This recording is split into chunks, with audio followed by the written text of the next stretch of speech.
Ito na ang Redmi Turbo 5 Max na posibleng maging global version ng Poco X8 Pro Max. Meron tong bagong MediaTek Dimensity 9500S na AMOLED display with 120Hz na refresh rate. At meron tong DAX na battery, 9000 mAh capacity ng battery with 100 watts of fast charging. Pero ano kaya ang katumbas ng Dimensity 9500S na to? Meron na kaya tayong bypass charging at kumusta naman yung camera? At may nakita akong features dito na nagbabalik dito sa mga Xiaomi phones. Kaya samahan nyo ako sa video to, mag-test tayo ng mga games, ipapakita ko yung mga ibang features at alamin natin kung ano yung mga pros and cons ng Redmi Turbo 5 Max. Okay, kailangan yung mapanood ng buo to dahil lahat ng kailangan yung malaman nandito na lahat, kung may bypass charging ba, may 5G at yung mga cons na naranasan ko sa Redmi Turbo 5 Max. At ito yung bagong posibleng magiging Poco X8 Pro Max natin, pero kung sakaling magiging global to, medyo ibababa nila yung battery at possible din na hindi tayo magkaka-RGB sa Poco X8 Pro Max. So sa box, ito yung box niya, hindi siya masyadong nagbago dun sa nakaraan na Redmi Turbo 4 Pro at ganito talaga yung tsura ng box. At sa loob ng box, meron tayong SIM ejector pin na may kasamang malunggay, free jelly case, mga documentation, Type-C cable at 100 watts na fast charging. So isang oras, full charge na yung phone mo, ganun siya kabilis na kahit na meron siyang 9000 mAh capacity ng battery. So ako, hindi ako mahilig mag-benchmark ng screen time o battery test dahil gusto ko actual usage talaga. Meron akong follow-up review dito para alam natin kung gaano tumatagal tong battery niya, pero para sa akin, makulat naman talaga siya.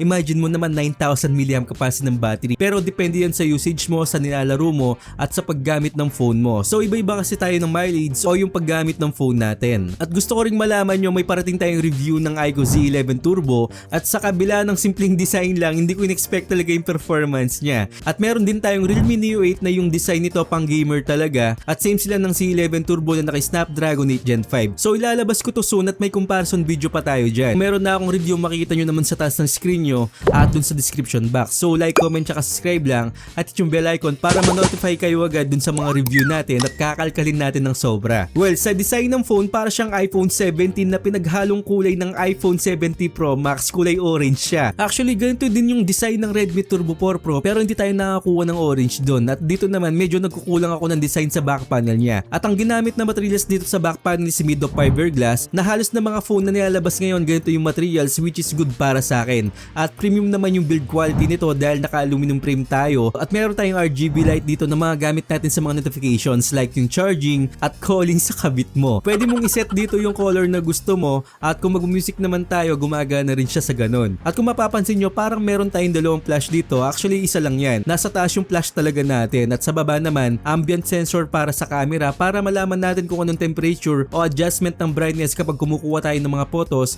o videos. Maalaman mo na naka-aluminum frame ang isang phone kapag meron siyang antenna bands gaya dito sa Redmi Turbo 5 Max. At sa taas naman, meron tayong secondary speaker at IR blaster para sa remote control ng mga appliances nyo o kahit na pagpatay ng TV ng kapitbahay mo. Sa baba naman, meron tayong primary speaker dito, Type-C port at SIM card tray na wala tayong slot sa memory card.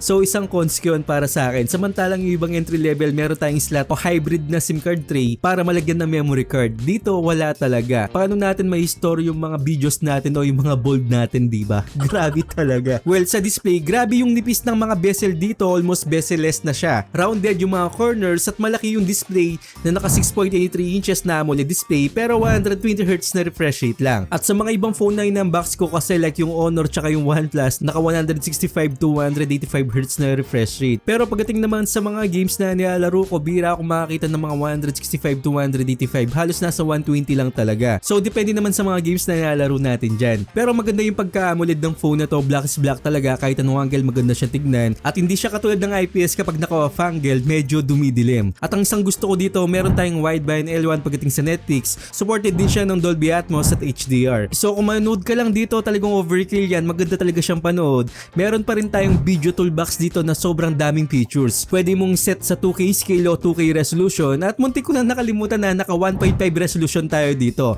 As in malinaw talaga. So sa video toolbox, ito yung mga features niya. At ito yung isang features na nagbabalik dito na nawala dun sa mga global phones ng mga Xiaomi tsaka Poco phones. Ito yung Play Music widescreen off. Actually, inalis na talaga to sa global market. Dahil features to ng YouTube Premium na kailangan mo siyang bayaran. Magandang features talaga to. Kung gusto makinig ng music o kaya balita habang nakapatay yung phone mo, pwedeng pwede. At kahit na hentai na gusto mo lang pakinggan. Yamay ko dasay.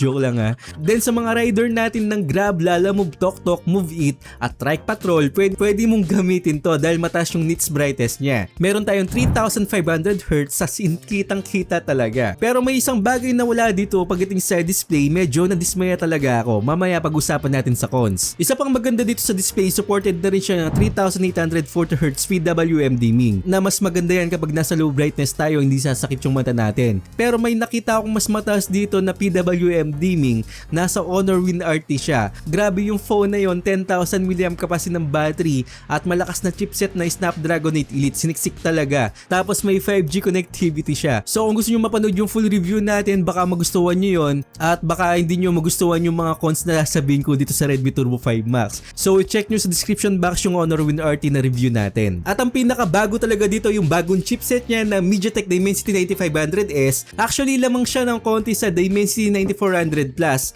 Nasa 100Hz kasi yung dagdag ng clock speed nito. At masabi ko na flagship level talaga yung chipset na to dahil nakakuha ko ng 3 million ng 2.2 score. Well, ito kasi yung kapatid ng Dimensity 9500 na flagship level ngayon. Pero yung 9400 Plus, flagship level din talaga yan last year. At hanggang ngayon pumapalag yan. Napakaganda ng chipset na yan, hindi umiinit sa mga laro. Well, kasi optimized na siya at marami ng developer na naayos yung chipset nito para hindi mag-init pagdating sa mga games natin. So alam nyo naman, kapag bago yung chipset, mag-a-adjust pa yan at gaganda yan sa katagalan. Pero may follow-up review nga tayo dito, so abang-abang kayo. So 3 million ang 2.2 score, mataas yan. Konting-konti yung pinagkaiba talaga sa 9400 Plus. At ang ginamit na GPU dito is the Immortalis G925 MC12. So malakas-lakas din yan. At nag-test tayo ng mga games. Syempre, ang room temperature natin is nasa 30 degrees Celsius, medyo may kainitan. Pero palag sa Mobile Legends, ito yung mga settings natin na ultra siya sa frame rate. Kahit anong patayan, kahit anong nangyari sa background, kayang-kaya pa rin to. Suntukan, basagan ng betlog, sabunutan, kagatan ng tonsil, kayang-kaya. At ang nakuha kong temperature dito is nasa 40 degrees Celsius lang. Well, may nangyari dito habang naglalaro ko ng Mobile Legends. Sa umpisa nakakuha ko ng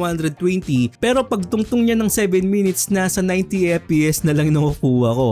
Akala ko may bugs ako naranasan talaga dito, pero nagkamali pala ako. Hindi ko inactivate dito yung Game Turbo, nasa balance lang siya. At nung nilagay ko na sa wide boost, gumana na siya, nakakuha na ako ng 120 FPS. Well, dati-rati kasi sa mga flagship level, walang silbi talaga yung mga Game Turbo ng mga Xiaomi phones. Minsan nga, hindi ko ina-activate talaga. Pero ngayon, masasabi ko na gumagana na talaga yung Game Turbo, lalong-lalo na sa mga flagship level na ganito o flagship chipset. At kita nyo naman, 40 degrees Celsius lang, which is good para sa akin. Magandang sinyales yan na malamig tong phone na to, pero malamig ba talaga? At makikita natin yan sa Genshin Impact. Well, sa Genshin Impact, nasa high settings tayo dito, maganda yung pinapakita niyang frame. Kung makikita nyo yung graphs dito, maganda siya. At huwag kayong mag-aalala sa mga frame drops na nakikita nyo dyan, dahil normal lang yan kapag lumilipat tayo ng mga mapa, bumabagsak talaga siya ng 30 FPS. At sa naging experience ko naman dito, wala ko naramdaman na major frame drops, na kahit napapansin ko na medyo tumataas yung temperature nito na sumagad ng 44 degrees Celsius, kayang-kaya pa rin. Kaya payo ko dito, kung maglalaro kayo ng heavy graphical na games tulad ng Genshin Impact, gumamit kayo ng phone cooler.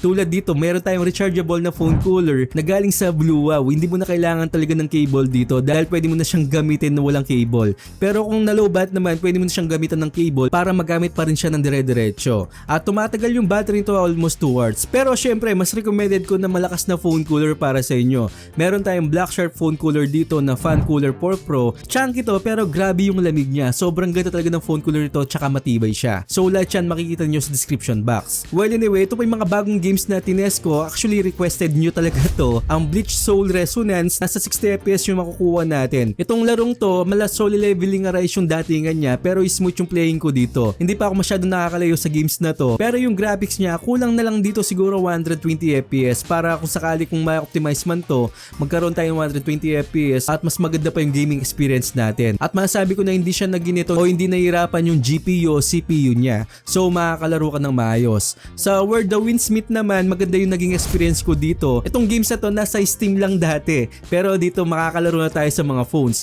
Maganda yung graphics niya pero heavy graphical talaga. Nasa 40 to 60 FPS, may mga frame drops ng konti, kayang-kaya naman, smooth naman sa kabuuan ng laro. So kung naghahanap kayo ng magandang games, ma-recommend ko sa inyo to. At tumaas dito yung temperature niya na nasa 44 degrees Celsius din. Hindi siya ganun ka-optimize sa chipset na to, bago lang kasi, pero pagdating ng araw, kakayanin na tong chipset na to. At para sa akin, playable naman siya. Sa Art Knight Zenfield naman, nasa 50 to 60 FPS, maganda rin to, mala Genshin Impact siya. Sobrang dami nangyayari sa background niya, tsaka ganda ng mga skills. At sobrang heavy graphical o intense din yung graphics. Nakakuha ko ng mataas na 46 degrees Celsius. issues. So walang problema sa phone na to, nasa games talaga. Kung mag-games kayo ng intense na graphics tulad nito, kailangan yung gumamit talaga ng phone cooler para gumanda pa yung gaming experience natin. Wala naman ako naramdaman na major frame drops talaga dito kahit tumaas yung temperature niya ng ganyan. So kung wala naman kayong phone cooler o wala kayong pambili, siguro may electric fan naman kayo at hindi lang mahanginan yung phone nyo, mahanginan pa yung kaluluwa nyo. So yun yung mga bagong games naman dito. Dito tayo sa Call of Duty Mobile. Yung settings natin dito is nasa low tapos ultra yung frame rate. Expect ko dito nasa 90 FPS lang pero binigyan tayo ng consistent na 110 to 120 FPS hanggang sa matapos yung laro. Hindi man heavy graphics talaga to, maganda na meron tayong 120 FPS, napaka-smooth ng playing mo at magandang frame ang makukuha mo dito. Ayun nga lang, sa PUBG Mobile hindi mataas yung frame rate na nakuha ko, 60 FPS lang. Pero balang araw tataas din yan bago pa nga lang tong phone na to at chipset. Sa Wild Rift naman nakakuha ka ng 120 FPS hanggang sa matapos yung laro at hindi rin heavy graphical din to, hindi siya masyadong uminit, nasa 40 degrees Celsius lang. So usually sa Wild Rift, minsan kapag sa Poco Xiaomi phones, kapag medyo umiinit siya ng mga 40, bumaba talaga siya ng 90 FPS. Pero may na-experience ako na bugs at papaliwanag ko yan pag nasa cons na tayo. Then nakatulong din dito yung game turbo niya at advance yung itsura nito kumpara dun sa global version. At sobrang dami nating features na pwedeng paglaruan dito gaya ng voice changer. So ayun yung mga game test natin. Bago tayo pumunta sa cons, ito muna yung maasahan natin sa camera. Meron tayong 50 megapixel sa main camera, 8 megapixel na ultra wide at sa front facing camera naman meron tayong 20 megapixel. Sharp at detailed naman yung makukuha natin pero nasa darker side siya. Medyo nadidiliman talaga ako kung kukumpara ko sa Neo 8 at Ico Z11 Turbo. Hindi rin mataas dito yung saturation, yung blue tsaka green. Actually parang nasa neutral. Konting edit mo siguro dito pwede na. Maganda naman siya pero hindi siya ganun ka-impressive para sa akin.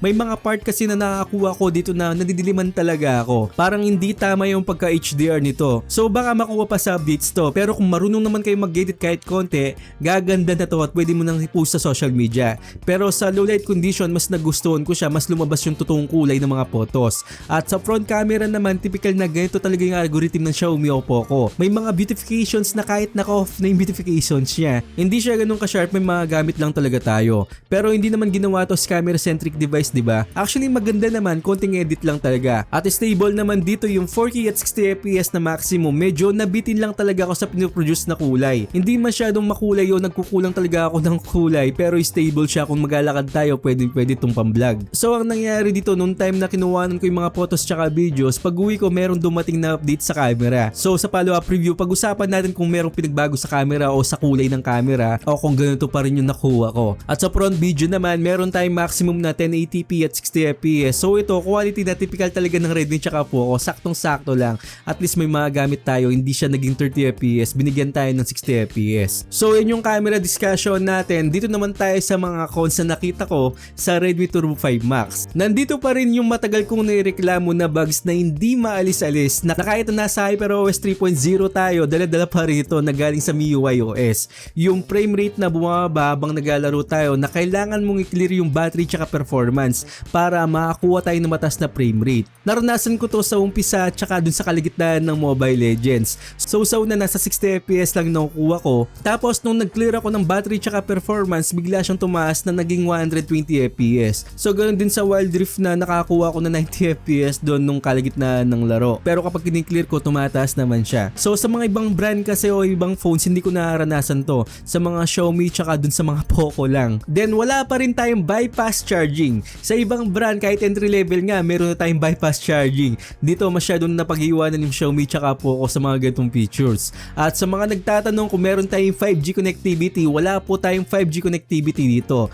Pero papaliwanag ko sa inyo kung bakit. Problema ng Globe tsaka Smart yan. Dahil sa dito SIM meron tayong 5G at naka-standalone siya. Ito kasing standalone na to o SA, ito yung totoong 5G natin. Kaya hindi makuha-kuha ng mga China phones yung 5G signal natin sa Smart tsaka sa Globe dahil nakikihati lang yung signal natin sa 4G. Isa lang talaga yung pinanggagalingan yan. So kahit na naka 5G ka, same pa rin yung speed ng 4G natin kasi naka non-standalone tayo o NSA. Unlike sa standalone nandito, meron talagang 5G o true 5G. So nahuli talaga yung Globe tsaka Smart dito, wala talaga silang standalone. So tandaan nyo, kung 4G speed kayo, same lang sa 5G ng Pinas ng Smart tsaka Globe. At kung tutuusin, hindi talaga cons sa akin to kasi problema talaga ng Smart tsaka Globe. Wala talaga silang standalone signal. Sana magkaroon sila someday. Then pagdating sa display, flagship level talaga yung performance nito tsaka yung chipset. Pero hindi ako nakakuha dito ng mga visual enhancement. Wala tayong mga MEMC features at kung ano pa yung mga resolution na pwedeng naglagay sa display, wala po talaga. Hindi ko talaga makita. As in kinalkal ko, wala talaga. So baka makita yun sa update. So magkaroon tayo ng updates dito at baka magkaroon na tayo ng magandang announcement pagdating sa display. Then isa pang cons dito, wala tayong headphone jack at wala din tayong official warranty. Wala din tayong Google Play pero napakadali lang siyang lagyan. I-activate mo lang dito. Kung gusto niyo yung tutorial dyan kung paano maglagay ng Play Store at hindi mag-delay sa notifications, meron na akong tutorial dyan at nasa baba rin ng description natin. So abangan nyo yung follow-up review natin dito kung gumanda ba yung camera at nagdagan ba yung mga announcement natin sa display at kung nagamot na yung mga bugs na naranasan ko. So huwag nyo kalimutan i-activate yung bell icon nyo at yung mga legit na link nasa description box lang po. Abangan nyo rin dito yung parating na Poco A8 Pro series. Sobrang malapit na yan at global version siya ng Redmi Turbo 5 Max at Redmi Turbo 5. So I hope na nakatulong ako sa inyo at huwag nyo kalimutan mag-subscribe sa channel ko at hit yung bell icon para sa mga gantong unboxing reviews, bagong kaalaman at katarantaduhan sa channel na to. So once again, ako po si Paul.